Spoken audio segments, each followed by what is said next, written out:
देव भगवान की जय, श्री मौनी बाबा भगवान की जय, श्री सद्गुरुवे नमः। भक्ति कैसे सर चढ़ बोलती है। एक काले खां थे, भगवान कृष्ण के भक्त थे। वो बराबर मंदिर में जाके प्रभु को निहारा करते थे, उनका दर्शन पूजा किया करते थे। एक बार की घटना है, उनका पुत्र खेल रहा था, सर्प ने उसे डस लिया, पुत्र अचेत हो गया। लड़के उसके साथ खेल रहे थे, दौड़ के उसके माँ को आके खबर दिया कि तुम्हारे पुत्र को सर्प ने डस लिया है। वो गई तो लड़का अचेत था, दौड़ के आई काले खां के पास, वो मंदिर में मिले और उसने कहा कि जल्दी से तुम निकल के चलो किसी झाड़े वाले के पास, लड़का अचेत हो गया है, लेट करोगे तो उसका प्राण निकल जाएगा, तुम शीघ्र चलो। अब काले खां प्रभु से कहते हैं कि प्रभु हो गया काम, अब तो आपका दर्शन भी दुर्लभ हो गया, पता नहीं कितने दिन तक आपका दर्शन नहीं मिलेगा। दुर्भाग्य से अगर बच्चा मर गया तो पत्नी आपके मंदिर में कभी आने भी नहीं देगी। प्रभु या आपने क्या कर दिया। बहरहाल काले खां उठे, गए, वहाँ गए तो बगल के डॉक्टर वहाँ पहुँच गए थे। उन्होंने देखा, वैद्य जी पहले रहा करते थे, देखे नब्ज को, कहे कि ये बच्चा जो है इसका प्राणांत हो गया है, समाप्त हो गया। पत्नी उठाई बच्चे को और कृष्ण भगवान के मंदिर में ले जाके रख देती है और काले खां से कहती है कि लो हमने रख दिया, तुम बार बार यही कहते थे ना कि इन्होंने पुत्र दिया है, तो जब इन्होंने पुत्र दिया है तो इनसे कह दें कि ये हमारे पुत्र को जिला दें। काले खां बेचारे बड़े असमंजस में पड़े हुए हैं, प्रभु से क्या कहें क्या ना कहें। बहरहाल भगवान से प्रार्थना करना उन्होंने शुरू किया कि प्रभु मेरी सुध ले लीजिए, मुझे ये कभी दुख नहीं है कि मेरा बच्चा मर गया, मुझे ये दुख है कि मेरी पत्नी आपके मंदिर में कभी आने ही नहीं देगी, आपका दर्शन दुर्लभ हो जाएगा। और मैंने सुना है कि प्रभु आप हिंदुओं के नाथ नहीं हैं, बल्कि आप जगन्नाथ हैं, पूरे व्यक्तियों के नाथ हैं। काले खां का प्रभु जब करुण पुकार सुनते हैं तो बच्चा जो है उठ के बैठ जाता है। तत्काल वो प्रभु को धन्यवाद देते हैं, बच्चा दौड़ के आता है काले खां के पास, पिताजी पिताजी बोलने लगता है। वो कहाँ गया जो लड़का मुझे अपने गोद में लेके बैठा था, बहुत ही मनोहर छवि, बड़ा सुंदर था, वो लेके मुझे गोद में बैठा था, उससे हम मिलना चाहते हैं। काले खां रोने लगे, प्रभु को देख गए, जान गए कि यही प्रभु मेरे हैं, इन्होंने ही ऐसा किया है। उस बच्चे को दूर से कृष्ण जी की मूर्ति को दिखाए और कहे कि देखो यही थे, तुमको गोद में उठाए थे। बच्चा ने कहा हाँ पिताजी, हाँ सही कह रहे हैं, यही हमको गोद में उठा के लेके रखे थे। साहब, भक्ति किसी जात में नहीं बंधी हुई है, जिसकी जहाँ श्रद्धा होती है प्रभु वहीं मिल जाते हैं। बहुत ज़्यादा भाग दौड़ करने से प्रभु नहीं मिलते हैं, प्रभु तो श्रद्धा भक्ति से मिलते हैं। उच्च कोटि की अगर श्रद्धा भक्ति हो तो पत्थर में भी भगवान विराजमान कैसे होते हैं, ये एग्जाम्पल आप देखिए। एक यादव जी थे, वो गए थे अपने दादी के साथ प्रवचन सुन रहे थे। वहाँ पंडित जी जो प्रवचन सुना रहे थे, उन्होंने कहा कि अगर भक्ति जागृत हो जाए तो मुक्ति मिलना तय है। वो यादव जी गए पंडित जी के पास और कहे प्रभु कैसे भक्ति जागृत होगी। तो उन्होंने कहा कि ठाकुर जी की सेवा करो। कहे ठीक है ठाकुर जी मुझको दे दीजिए। वो कहे पंडित जी कि ये छोटा बालक है, ठाकुर जी को दे देंगे तो ये क्या कर पाएगा। तो पंडित जी भांग खाते थे, सिलबट्टा रखे थे और उस पर लोढ़ा होता है वो लिए थे, वही उठा के उस लड़के को दे दिए कि लो। वो यादव जी पूछे कि कैसे कैसे क्या करना है। तो पंडित जी कहे कि पहले नहा लेना तो इनको नहलवा देना, और इसके बाद जब भोजन बन जाता है तो पहले इनको भोजन करा लेना, तब तुम भोजन करना। अब जो है सीधे साधे यादव जी यही काम करते थे। बाजरे की रोटी रोज़ भोग लगाते थे। एक दिन 2 दिन बीत गया लेकिन प्रभु खाते नहीं थे। वो बड़े हैरान हो के प्रभु से प्रार्थना कर रहे हैं कि गुरु जी कहे हैं प्रभु कि जब तक आप नहीं खाएंगे तुम मत खाना, तो हम तो खाए बिना मर जाएंगे। आप खा नहीं रहे हैं प्रभु, मेरे पास मालपुआ नहीं है, बढ़िया बढ़िया कोई व्यंजन नहीं है, बाजरे की रोटी है प्रभु। आप तो पंडित जी के यहाँ बढ़िया बढ़िया खाते हैं, वो मेरे पास नहीं है, आप स्वीकार करिए। प्रभु करुण कुंदन सुने उनका, तुरंत प्रकट हो जाते हैं और प्रभु वहाँ बैठ के उसके साथ बाजरे की रोटी खाते हैं। भक्त कहता है पूरा मत खा जाइएगा महाराज, हमको भी कुछ खाना है, आधी हमको भी छोड़ दीजिए।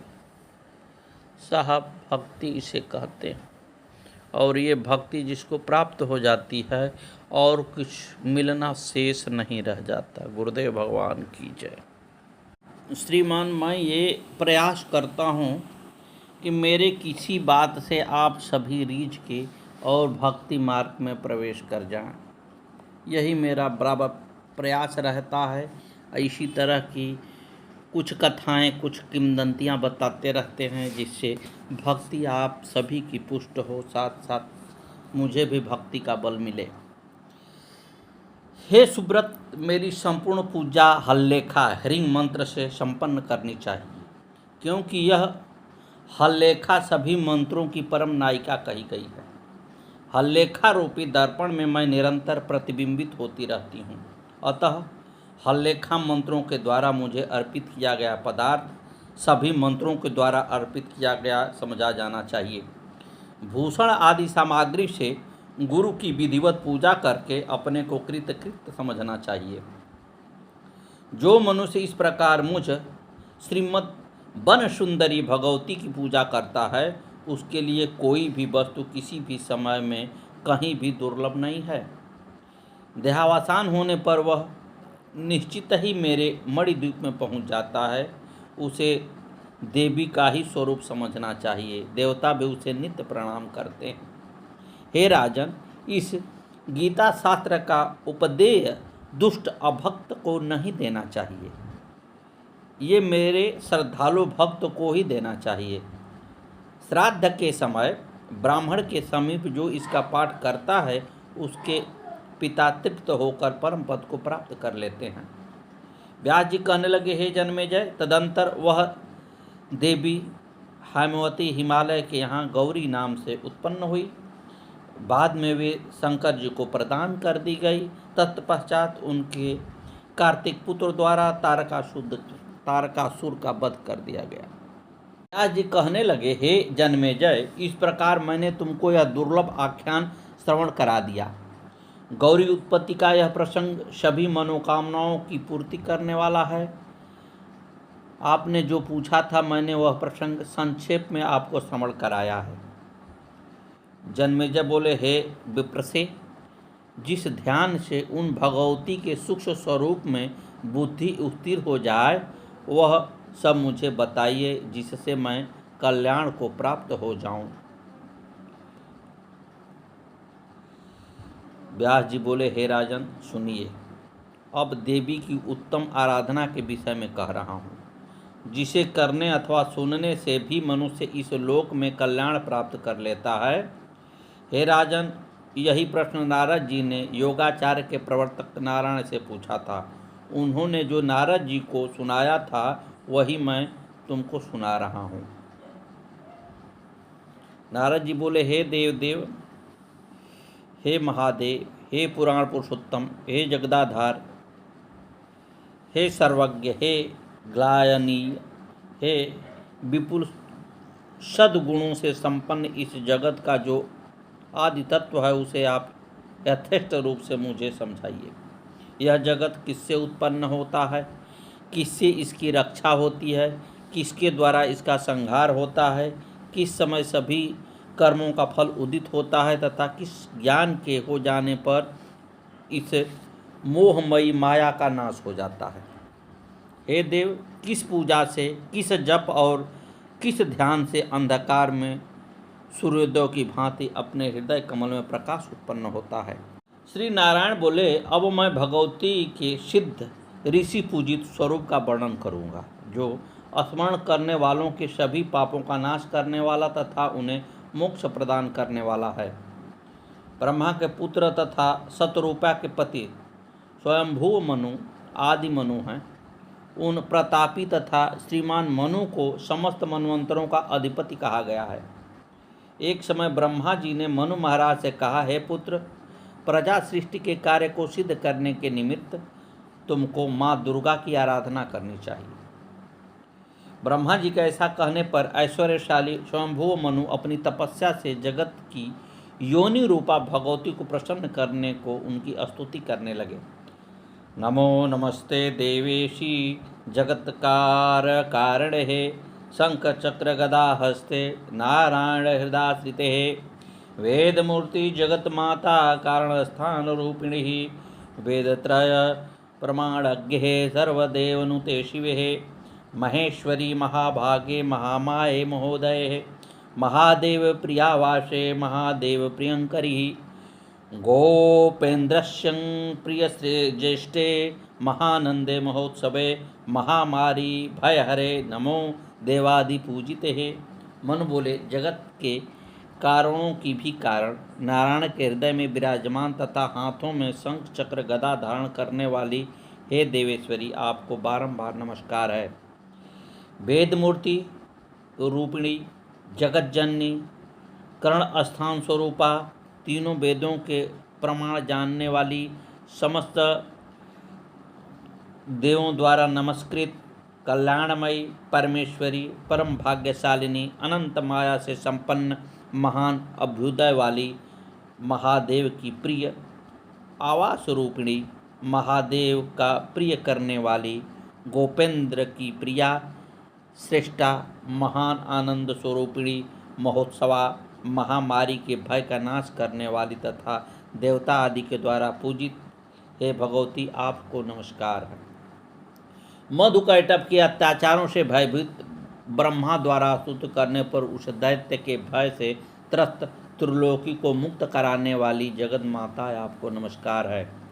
हे त्रिलोकबद्धे, हे लोकेश्वरी, हे महामंगल रूपिणी, आपको नमस्कार है। हे जगत माता, आपको बारंबार प्रणाम है। इस प्रकार मनु महाराज ने देवी की स्तुति की। स्तुति से प्रसन्न होकर देवी कहने लगी, हे राजेंद्र, मेरे अनुग्रह से प्रजा सृष्टि अवश्य संपन्न होगी और निर्विघ्नता पूर्वक निरंतर उसकी वृद्धि होती ही रहेगी। जो कोई भी मनुष्य मेरी भक्ति से युक्त होकर आपके द्वारा की गई इस स्तुति का पाठ करेगा, उसको विद्या, संतान, सुख तथा कीर्ति बढ़ेगी तथा कांति का उदय होगा और धन धान निरंतर बढ़ते रहेंगे।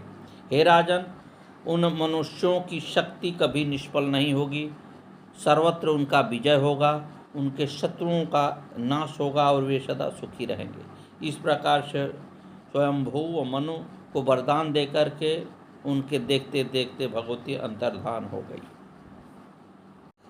तुलसी जी ने लिखा है कि लखि सुबेख जग बंचक जेऊ बेख प्रताप पूजियहि तेऊ उधर ही अंत न होई निबाहो काल नेमि जिमि रावण राहो कियहु कुबेशु साधु सन मानो जिमि जग जामवंत हनुमानो हानि कुसंग सुसंगति लाहो लोकहु वेद विदित सब काहो बुरा वेश बना लेने पर भी साधु सम्मान के योग्य होते हैं, जैसे जामवंत और हनुमान जी।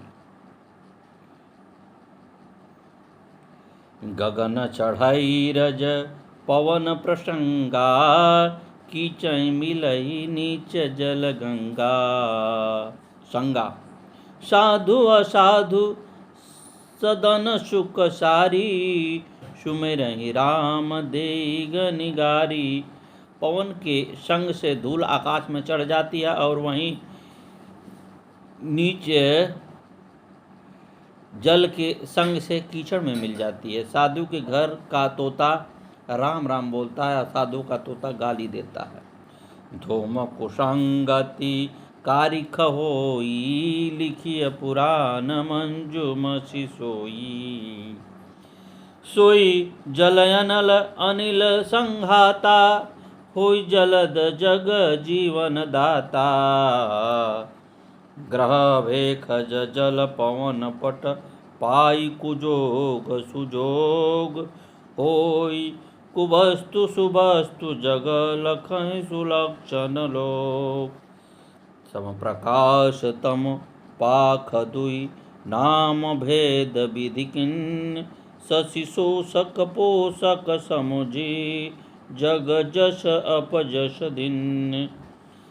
जड़ चेतन जग जीव जत, सकल राममय जान। बंदौ सबके पद कमल, सदा जोरी जुग पान। तुलसीदास जी ने कहा है, जगत में जितने जड़ और चेतन जीव हैं, सबको राममय जानकर मैं उन सब के चरण कमलों की सदा दोनों हाथ जोड़कर वंदना करता हूँ। देव धनुज नर नाग खग, प्रेत पितर गंधर्व। बंदौ किन्नर रजनिचर, कृपा करहु अब सर्ग। देवता दैत्य मनुष्य नाग पक्षी प्रेत पितर गंधर्व किन्नर और निशाचर सबको मैं प्रणाम करता हूँ। अब सब मुझ पर कृपा कीजिए। सद्गुरुदेव भगवान की जय। सद्गुरुदेव भगवान की जय। प्राणी जैसा कर्म करता है वैसा वो भोग भोगता है। इसमें चाहे स्त्री हो चाहे पुरुष हो, जो जैसा कर्म करेगा परिणाम वैसा मिलना तय है। व्यक्ति जरूर परेशान होता है कि ऐसे हो रहा है वैसे हो रहा है, लेकिन कुछ नहीं, जिसने जो कर्म किया है परिणाम वो भोगेगा। इसमें कोई संदेह नहीं है कि वो बच निकलेगा। कुछ लोग जो है बड़े टेंशन में रहते हैं कि ऐसे हो रहा है, ये महिला वैसे कर रही है, हम उसको सुधार देंगे। अरे साहब, अपने आप को सुधारिए, उसके लिए तो श्री हरि हइये हैं। अगर गलत की है तो उसका परिणाम वो भोगेगी, आप थोड़े भोगवा देंगे। गलत की है परिणाम मिलेगा, ये सत्य है। चाहे स्त्री हो चाहे पुरुष हो, संभल के रहें साहब। आपने अगर व्यभिचार किया है तो उसका दंड मिलेगा, चाहे पुरुष हो चाहे स्त्री हो। बड़ा भारी व्यभिचार का दंड मिलता है। जैसे व्यक्ति आत्महत्या कर लेता है उसका बड़ा भारी दंड होता है। भटकता ही रहता है इस पृथ्वी पर और हर समय भगवान की लाठी पड़ती रहती है, क्योंकि उसने पाप किया, अकाल मृत्यु में गया। उसी तरह साहब, आपने अगर व्यभिचार किया है, पर स्त्री गमन किया है, पर पुरुष गमन हुआ है, तो उसका परिणाम भोगने के लिए आप तैयार रहिए। बचने का बहाना नहीं मिलने वाला है। तो चाहे स्त्री हो चाहे पुरुष हो, कुछ भी हो, वो भोगने के लिए तैयार रहे। अगर उसका आचरण गलत है, आचरणहीन है, तो आप समझिए कि वो भोगेगा ही भोगेगा, चाहे पुरुष हो चाहे स्त्री हो। ब्रह्म के सामने न कोई पुरुष है न कोई स्त्री है। इससे बहुत ज़्यादा टेंशन की क्या बात है। हमने कुकर्म किया है, परिणाम भोगेंगे। दूसरा कुकर्म कर रहा है, परिणाम भोगेगा ही भोगेगा। उसमें कोई छूट नहीं मिलनी है कि स्त्री को छूट मिल जाएगी पुरुष को नहीं मिलेगा। नहीं जी, दोनों पीस दिए जाएंगे जैसे कर्म करेंगे।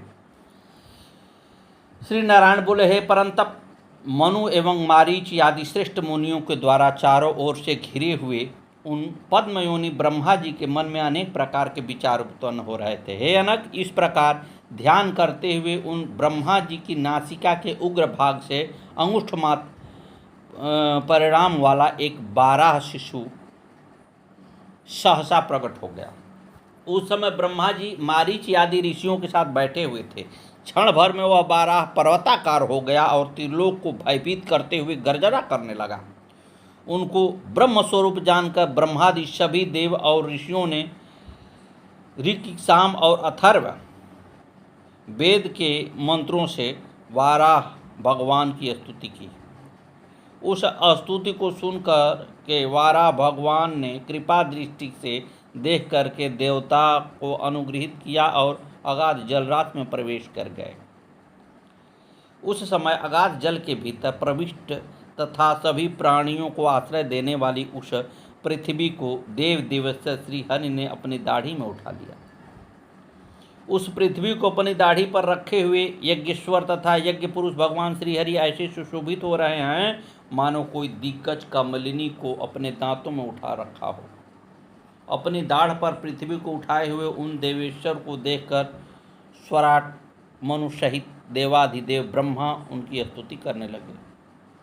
ब्रह्मा जी ने उस 12 भगवान की स्तुति की। स्तुति सुनकर भगवान 12 देवताओं पर अनुग्रह करने को तत्पर हो गए, लेकिन उसी समय वहां पर युद्ध करने आए दैत्य हिरण्याक्ष को मार दिया। तदंतर उन लीला पुरुष भगवान ने उस पृथ्वी को जल के ऊपर स्थापित कर दिया और वे लोग नाथेश्वर वहां से अपने धाम को चले गए। प्रेम से बोलिए श्री गुरु जी भगवान की जय। एक बार महात्मा गांधी के पास एक सन्यासी आकर बोला, मैं समाज सेवा करना चाहता हूँ, आदेश दें। गांधी जी कहे, सबसे पहले अपने गिरवे वस्त्र को उतार फेंको। सन्यासियों को यह बात बड़ी अजीब लगी। मैं सन्यासी हूँ, भला गिरवे वस्त्र कैसे छोड़ सकता हूँ? गांधी जी बोले, यदि तुम गिरवे वस्त्र को पहनकर गांव में सेवा करने के लिए जाओगे तो गांव वाले तुम्हें महात्मा समझकर तुम्हारी ही सेवा करने में जुट जाएंगे, इसलिए तुम उनकी सेवा कर नहीं पाओगे। यदि वास्तव में तुम गरीबों की सेवा करना चाहते हो तो इन गिरवे वस्त्रों का मोह त्याग दो और फिर सन्यास का बंधन तो सेवा है, सेवा का कपड़े से क्या लेना देना है। गुरुदेव भगवान की जय। 3 भाई अपने घर के दरवाजे पर बैठे थे, तभी एक साधु आया और उपदेश देने लगा, वत्स, संसार में संतोष ही सुख है। जो व्यक्ति कछुए की तरह अपने हाथ पांव समेटकर आत्मलीन हो जाता है और सब कुछ भगवान पर छोड़ देता है, उसे किसी किस्म का दुख नहीं होता। घर के भीतर झाड़ू लगा रहे उस लड़कों की माँ के कान में यह उपदेश पड़ा कि उनके कान खड़े हो गए। वह तुरंत बाहर आई और छोटे बेटे से बोली, ले यह घड़ा और पानी भर कर ला। फिर मझले से कहा, उठा यह झाड़ू और घर बाहर। अंत में बड़े बेटे को टोकरी थमाते हुए कहा, तू चल और सारा कूड़ा उठाकर बाहर फेंक। तीनों को काम में लगाने के बाद गृहिणी साधु को ओर देखकर बोली, महाराज, कुछ न करने वाले मैंने बहुत देखे हैं। कोई पड़ोस में भी बीमार पड़ा है, कोई कर्ज से दबा पड़ा है और कोई इसलिए गरीब है कि काम होते हुए भी उसे छोटा समझकर नहीं करता। आप कुछ नहीं करते तो न करें, लेकिन यह विष मेरे बच्चों में न पिलाएं, आपका प्रयास निरर्थक होगा। सद्गुरुदेव भगवान की जय। श्री मौनी बाबा भगवान नमो नमः। सब कुछ मिला जुला के हम सभी को सद्गुरु के चरणों का आश्रय लेना चाहिए। बिना उनके हमारा कल्याण नहीं। जब तक जीव को ब्रह्म बोध नहीं होगा तब तक ये आने जाने का सिलसिला बंद नहीं होगा। और ब्रह्म बोध होगा कैसे? सच्चे संतों की संगति से। लेकिन साहब, अगर सच्चे संतों की संगति हमको हो भी जाए ना, हम तत्काल त्याग देंगे, इसलिए कि जो घमंड का आवरण मेरे पास है, माया का आवरण से मैं घिरा हुआ एक घमंड व्यक्ति हूँ, तो हम अपने आगे तो किसी को कुछ समझता ही नहीं। तो अगर मैं नहीं समझता हूँ तो उस संत का मैं तिरस्कार करूँगा, कहाँ सम्मान करूँगा? सम्मान तब तक मैं करूँगा जब तक मेरा कोई कार्य है। कार्य संपन्न होने के बाद तो मैं किसी को पहचानने वाला नहीं हूँ साहब, जब तक कि परमात्मा की पुनः लाठी मेरे ऊपर न पड़े। ऐ मन सचेत हो जा, लाठी से बच और इस संसार से बच निकल जा। जैसे महात्मा जी थे ना, एक वेश्या थी और बराबर पूछती थी महात्मा जी से हंसी मजाक में कि बाबा आपकी दाढ़ी कैसी है। महात्मा जी सुन के चुपचाप लगा जाते थे। फिर आती थी कुछ दिन बाद, पूछती थी कि बाबा आपकी दाढ़ी कैसी है, वो चुपचाप लगा जाते थे। एक बार उनके जाने की समय हो गया, माने मृत्यु नज़दीक आ गया। उन्होंने खबर दिया कि उस वेश्या को बुलाइए। वो वेश्या को बुलाया गया। वेश्या को देखे और देख के अपने दाढ़ी पर हाथ रखे और कहे, बेटी दाढ़ी मेरी पकी हुई है, इसमें जरा सा भी कच्चा नहीं है। वेश्या हंसी और कही, बाबा हम तो इसी तरह मजाक करते थे। उन्होंने कहा कि नहीं बेटा, तुम मजाक नहीं करती थी, हकीकत यही है कि तुम्हारे शब्दों का मैं इसीलिए जवाब नहीं देता था कि इस पृथ्वी पर रहना था और हो सकता है कोई ऊंच नीच हो जाए, इसलिए मैं कोई जवाब नहीं देता था। लेकिन आज मैं जाने की तैयारी में हूँ। अब जो हमारी दामन है उस पर दाग नहीं लगी है और मैं छोड़ के उसी तरह चला जाऊँगा, दाग नहीं लगेगी। इसलिए मैं बता रहा हूँ कि मेरी दाढ़ी पक्की है। सद्गुरुदेव भगवान की जय। आगे की कथा कल।